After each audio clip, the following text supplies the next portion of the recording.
Hello.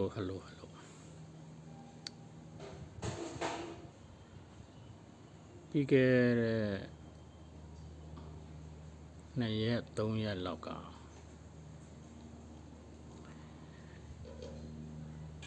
ကျွန်တော်အင်တာဗျူးတစ်ခုမေးတော့ကျွန်တော်ဖြေတာပေါ့ဖြေတော့အဲ့ဒီထဲမှာတော်တော်များများအများစုက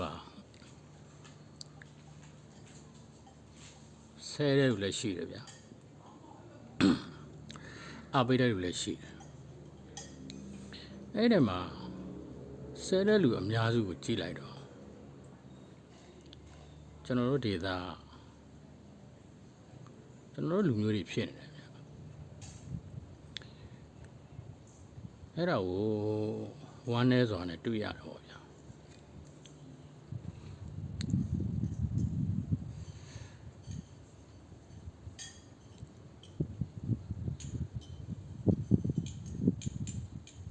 အဲ့တော့ဒီကောင်တွေကဘာလို့နားမလဲတာလဲပေါ့နော်ဘာလို့နားမလဲတာလဲဘာကိုအဲ့လောက်ထိအတွေးတင်ရတယ်လဲပေါ့နော်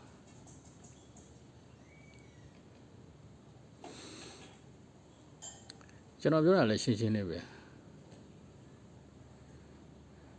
ဒီအချိန်ဒီကာလမှာတော့ကျွန်တော်တန်ငယ်ချင်းပေါ့သူကနေပြီးတော့ဒီစစ်တပ်ဘက်ကနေရွေးကောက်ပွဲလုပ်မဲ့ကိစ္စပေါ့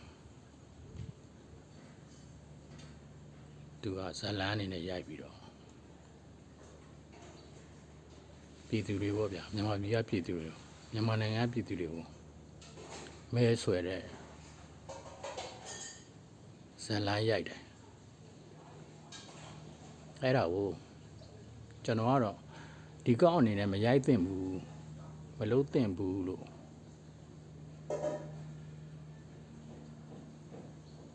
ကျွန်တော်ယူဆတာဒါကတော့ကျွန်တော်ရဲ့တကူရေးစာအမြင်ပေါ့နော်ကျွန်တော်ယူဆတာဒါမှမဟုတ်တချို့ကလည်းပြောကြပါတယ်မင်းတို့လည်းဒီမိုကရေစီကြစဉ်းစားမှဆိုရင်သူလည်းလူတရားနဲ့သူလည်းသူလှုပ်ရှင်တာလှုပ်လို့ရတယ်ပေါ့ရပါတယ်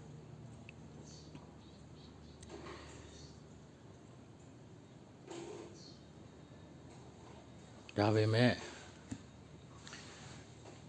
ကျွန်တော်ကရှင်းအောင်ပွင့်မလင်းလေးပြောပြရတယ်ကျွန်တော်တို့ရခိုင်ဒေသအတွက်ဆိုလို့ရှိရင်ဒီရွေးကောက်ပွဲကိုပို့ပြီးတော့တားဆီးတင်တယ်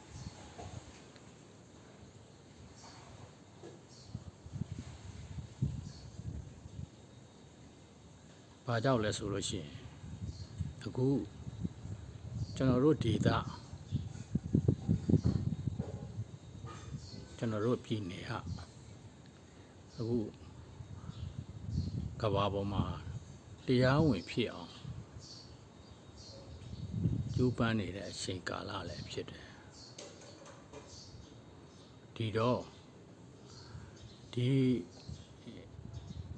စစ်တပ်ကလုံးမဲ့ရွေးကောက်ပွဲကသူတို့တရားဝင်ဖြစ်အောင်လုံးမဲ့ရွေးကောက်ပွဲဖြစ်တယ်သူတို့ဒီလောက်တရားမဝင်အကြမ်းဖက်စစ်တပ်အနေနဲ့တောင်လူတွေကိုဒီလောက်တတ်နေတာဒီလောက်ဘုံတွေကျွဲနေတာမြန်မာနိုင်ငံအနှံ့တခုမှမကြမ်း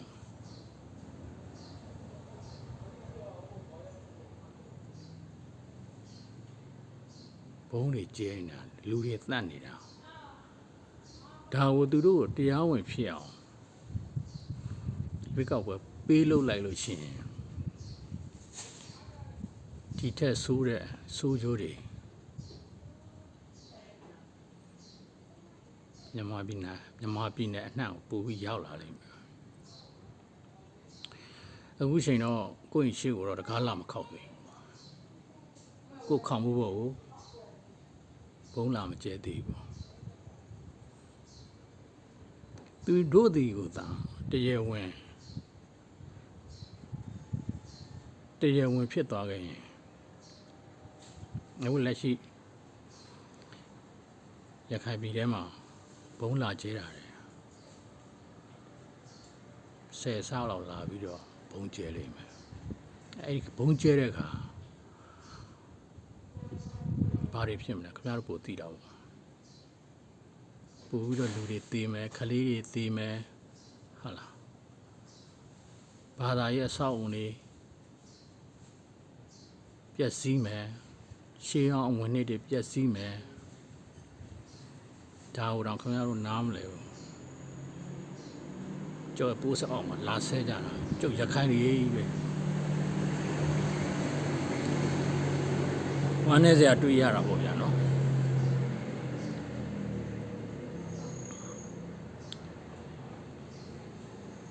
ဒီလောက်ဗျာတနိုင်ငံလုံးကိုဒီလောက်ရဲဆက်လုံးနေတော့တရားဝင်တော့ဒီလောက်လုံးတာတရားဝင်ဘယ်လိုလုံးနော်စဉ်းစားကြည့်ပေါ့နောက်ပြီးကိုရခိုင်ဘက်ကရခိုင်နေပုပ်ကိုမစွဲနဲ့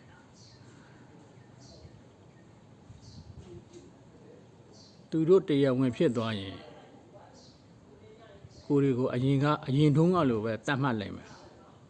ဘာအဖွဲ့ညာအဖွဲ့တတ်မှတ်ပြီးတော့လုပ်မှာသူတို့တွေအချိန်တစ်ခုကိုစောင့်နေတာမပေါ်နဲ့အဲ့တော့ပြောချင်တာတုတ်ဆဲတဲ့ကောင်းတယ်လေ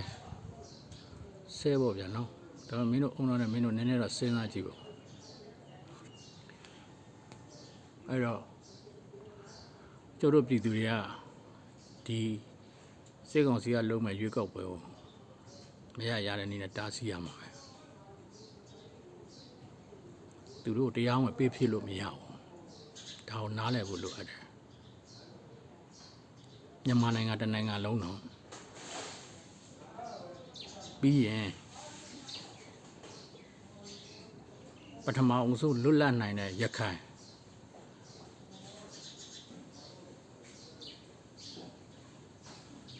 ပို့ပြီးတော့တတိထားတင်တယ်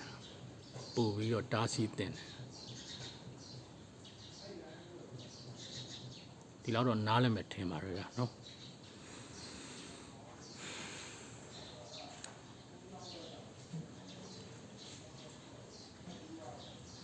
ကိုယ်ကတရားဝင်ဖြစ်အောင်လုပ်နေရှိမှာ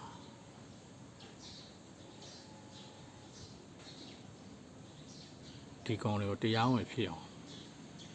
လုပ်ဖို့အတွက်တိုက်တွန်းတာတော့